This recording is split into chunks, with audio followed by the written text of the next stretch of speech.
ഇത്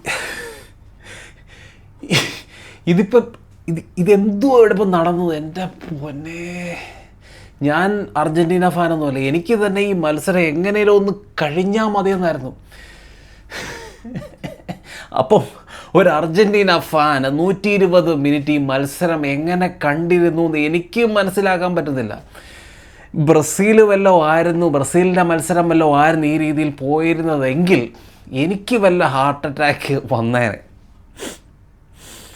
എൻ്റെ പൊന്നെ, 67ാം സ്ഥാനത്തുള്ള കേപ്പ് വെർദെ, ആദ്യമായിട്ട് വേൾഡ് കപ്പിന് വരുന്ന കേപ്പ് വെർദെ, ലോക ചാമ്പ്യന്മാരായ മെസ്സിയുടെ അർജൻറ്റീനയെ ഇട്ട് വെള്ളം കുടിപ്പിക്കുന്നത്, എൻ്റെ പൊന്നോ. എനിക്ക് ഇവരുടെ ഗെയിം തുടക്കത്തിൽ, ഈ ഒരു കേപ്പ് വെർദയുടെ ഗെയിം തുടക്കത്തിൽ കണ്ടപ്പം അത്ര ഇവരുടെ ഫസ്റ്റ് ടച്ച് മോശം, പെട്ടെന്ന് പൊസിഷൻ ലൂസ് ചെയ്യുന്നു, അല്ലെങ്കിൽ അർജൻറ്റീന ഇവരുടെ കൗണ്ടറുകളെയൊക്കെ വളരെ നിഷ്പ്രയാസം ഡിഫെൻഡ് ചെയ്യുന്നു. റൊമേറോ, ലിച്ച, ഡിപ്പോളൊക്കെ വന്നിട്ട് ടാക്കിൾസൊക്കെ നടത്തി സുഖസുന്ദരമായിട്ട് ഇവരെ ഡിഫെൻഡ് ചെയ്യുക. അപ്പോൾ ഇവരുടെ ഫസ്റ്റ് ടച്ച് മോശം, ഇവർക്ക് മര്യാദയ്ക്ക് ആ ഒരു കോമ്പിനേഷൻ പരിപാടികളൊന്നും നടക്കുന്നില്ല.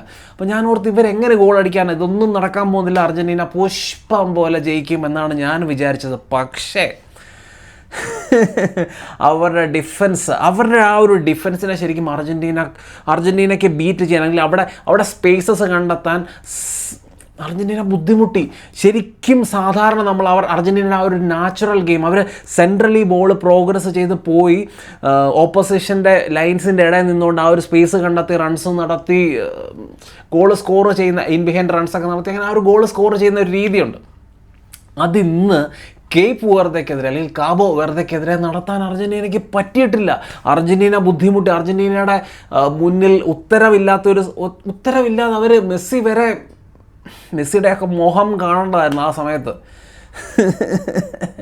ശരിക്കും സെൻട്രലി നല്ല രീതിയിൽ പാക്ക് ചെയ്ത് അവർ ഡിഫെൻഡ് ചെയ്തു. അതുകൊണ്ട് തന്നെ അർജൻറ്റീനയ്ക്ക് കുറച്ച് വൈഡായിട്ട് പോകേണ്ട ഒരു അവസ്ഥ വന്നു. അവിടുന്ന് കോമ്പിനേഷന്, ചാൻസ് ക്രിയേഷനൊക്കെ ബുദ്ധിമുട്ടായി അർജൻറ്റീനയ്ക്ക്. ആ ഒരു ഹൈഡ്രേഷൻ ബ്രേക്കിന് ശേഷമാണ് അവരുടെ ആ ഒരു ഗോൾ, അർജൻറ്റീനയുടെ ഗോൾ വരുന്നത്. ആ ഒരു ഗോളിൽ എനിക്ക് മനസ്സിലായ ഒരു കാര്യം എന്താണെന്ന് വെച്ചാൽ, അർജൻറ്റീനയുടെ കോച്ച് നല്ല രീതിയിൽ ഇടപെട്ടിട്ടുണ്ട്.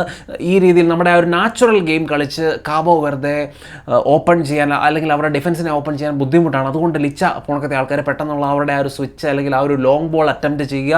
അവിടെ മെസ്സിയുടെ ആ ഒരു ഇൻ ബിഹൈൻഡ് റണ്ണ്, മെസ്സി പല വലിയ സ്ട്രൈക്കർമാരെ കൊതിപ്പിക്കുന്ന തരം ഇൻ ബിഹൈൻഡ് റൺസാണ് ആ ഒരു ലിസാൻഡ്രോ മാർട്ടിനസിൻ്റെ ആ ഒരു ലോങ് ബോളിന് എഗൻസ്റ്റായിട്ട് നടത്തിയ ലിച്ചയുടെ ആ ഒരു ബോള്, മെസ്സിയുടെ ഫസ്റ്റ് ടച്ച്, ഫിനിഷ്. അങ്ങനെ ആ ഒരു ഗോൾ കീപ്പർ വൊസീഞ്ഞയുടെ വലിയൊരു ആഗ്രഹമായിരുന്നു മെസ്സിയെ ഫേസ് ചെയ്യണം, മെസ്സിക്കെതിരെ കളിക്കണം എന്നുള്ളത്. അങ്ങനെ മെസ്സി ആ ഒരു മനുഷ്യനെതിരെ ഗോൾ സ്കോർ ചെയ്തു. അത് കണ്ടപ്പം ഞാൻ എൻ്റെ മനസ്സിൻ്റെ ഉള്ളിൽ അറിയാതെ പറഞ്ഞൊരു കാര്യമാണ്, എടാ നിനക്ക് മതിയായോടാ വൊസീഞ്ഞെ എന്ന്.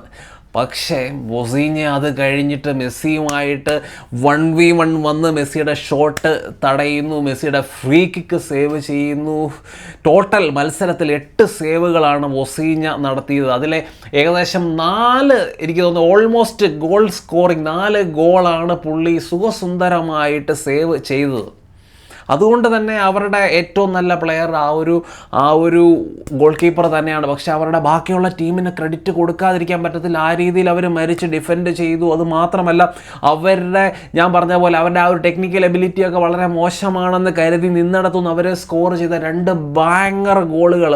ആ ബാങ്ങർ ഗോള് കണ്ടാൽ തന്നെ അറിയാം, സ്റ്റാറ്റ്സൊക്കെ എടുത്ത് നോക്കിക്കഴിഞ്ഞാൽ ശരിക്കും കാബോ വെർദയ്ക്ക് XG എന്ന് പറയുന്നത് ഏകദേശം 0.45 ആണ്. അവിടെ നിന്നുകൊണ്ട് അവർ 2 ഗോൾ സ്കോർ ചെയ്തു എന്ന് പറയുന്നത് അവരുടെ XGയെ ബീറ്റ് ചെയ്ത് വണ്ടർ ഗോളുകളാണ് അവർ സ്കോർ ചെയ്തത്. പക്ഷേ ഓരോ പ്രാവശ്യവും അർജൻറ്റീന ആ ഒരു ഗോൾ അടിക്കുന്നതിനനുസരിച്ച് അവർ നടത്തിയ ആ ഒരു തിരിച്ചു വരവ്, അതിനുള്ള ആ ഒരു മനക്കരുത്ത്,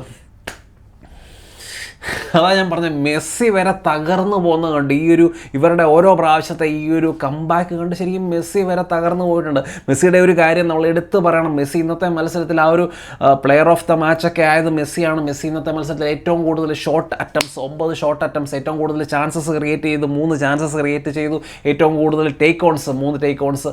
അപ്പോൾ ഈ 39ാമത്തെ വയസ്സിലും റൈറ്റ് വിങ് വഴിയൊക്കെയുള്ള ആ ഒരു ടേക്ക് ഓൺസ്, അല്ലെങ്കിൽ പല സ്ട്രൈക്കർമാരെ കൊതിപ്പിക്കുന്ന തരം ഇൻ ബിഹൈൻഡ് റൺസ്, 120 മിനിറ്റ് യാതൊരു ക്ഷീണവുമില്ലാതെ കളിക്കുന്ന ആ ഒരു മെസ്സി, ശരിക്കും മെസ്സി കിണഞ്ഞ് പരിശ്രമിക്കുന്നുണ്ടായിരുന്നു. ബോക്സിനകത്ത് കിടന്ന് പല പ്രാവശ്യവും മെസ്സിയുടെ ഈ ഒരു മൂവ്മെൻറ്റ്സും കാര്യങ്ങളും നല്ല രീതിയിൽ കാബോ വെർദെ ബുദ്ധിമുട്ടിച്ചിട്ടുണ്ട്. പ്രത്യേകിച്ച് മെസ്സി പെട്ടെന്ന് കമ്പൈൻ ചെയ്ത് റൺസ് നടത്തുന്ന സമയത്തൊക്കെ ഭയങ്കരമായിട്ട് കാബോ വെർദെ ബുദ്ധിമുട്ടി.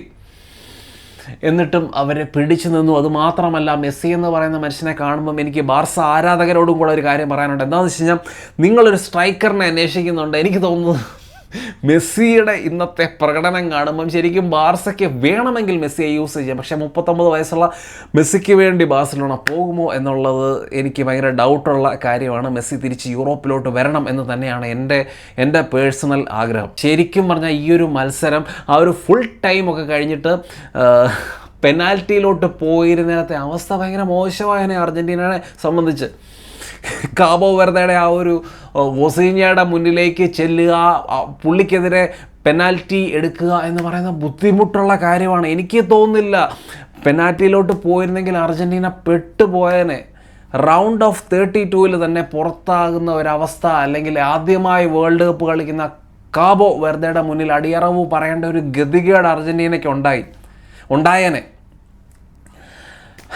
ശരിക്കും അർജൻറ്റീന ആ ഒരു ഗെയിം റീഡ് ചെയ്ത്, അർജൻറ്റീനയുടെ ആ ഒരു കോച്ച് നല്ല രീതിയിൽ ഗെയിം റീഡ് ചെയ്തു. അതുകൊണ്ട് തന്നെ ഇൻ ബിഹൈൻഡ് റൺസ് നടത്താൻ, ആ ഒരു ലോങ് ബോൾ കൊടുക്കുക, ക്രോസുകൾ അറ്റംപ്റ്റ് ചെയ്യുക, ഈ രീതിയിൽ മാത്രമേ അവർക്കെതിരെ നടക്കത്തുള്ളൂ. ആ അർജൻറ്റീനയുടെ ഓരോരോ ഗോളുകൾ നോക്കിയാലും നിങ്ങൾക്ക് മനസ്സിലാക്കാം, ക്രോസ് വഴി അല്ലെങ്കിൽ കോർണർ വഴിയുള്ള, കോർണറിൻ്റെ ഒരു അവസാനത്തിലാണ് ആ ഒരു ഗോള്, 2 ഗോളും, മെസ്സിയുടെ ഗോൾ കഴിഞ്ഞാൽ പിന്നെ ലിച്ചായുടെ ഗോളും റൊമേറോയുടെ ഗോളും കോർണറിൻ്റെ ഒരു അവസാനത്തിലാണ് ആ ഒരു ഗോൾ സ്കോർ ചെയ്തത്. അപ്പോൾ ആ രീതിയിൽ മാത്രമേ ഇവരെ കീറി മുറിക്കാൻ അല്ലെങ്കിൽ ഇവർക്കെതിരെ ഗോൾ സ്കോർ ചെയ്യാൻ പറ്റിയിട്ടുള്ളൂ. അപ്പം മത്സരത്തെക്കുറിച്ചുള്ള നിങ്ങളുടെ അഭിപ്രായങ്ങൾ തീർച്ചയായിട്ടും ചെന്നമിനം കമൻസ് ആയിട്ട് ഇടാൻ. മറ്റൊരു നല്ല വീഡിയോ കാണാം. Cabo Verde.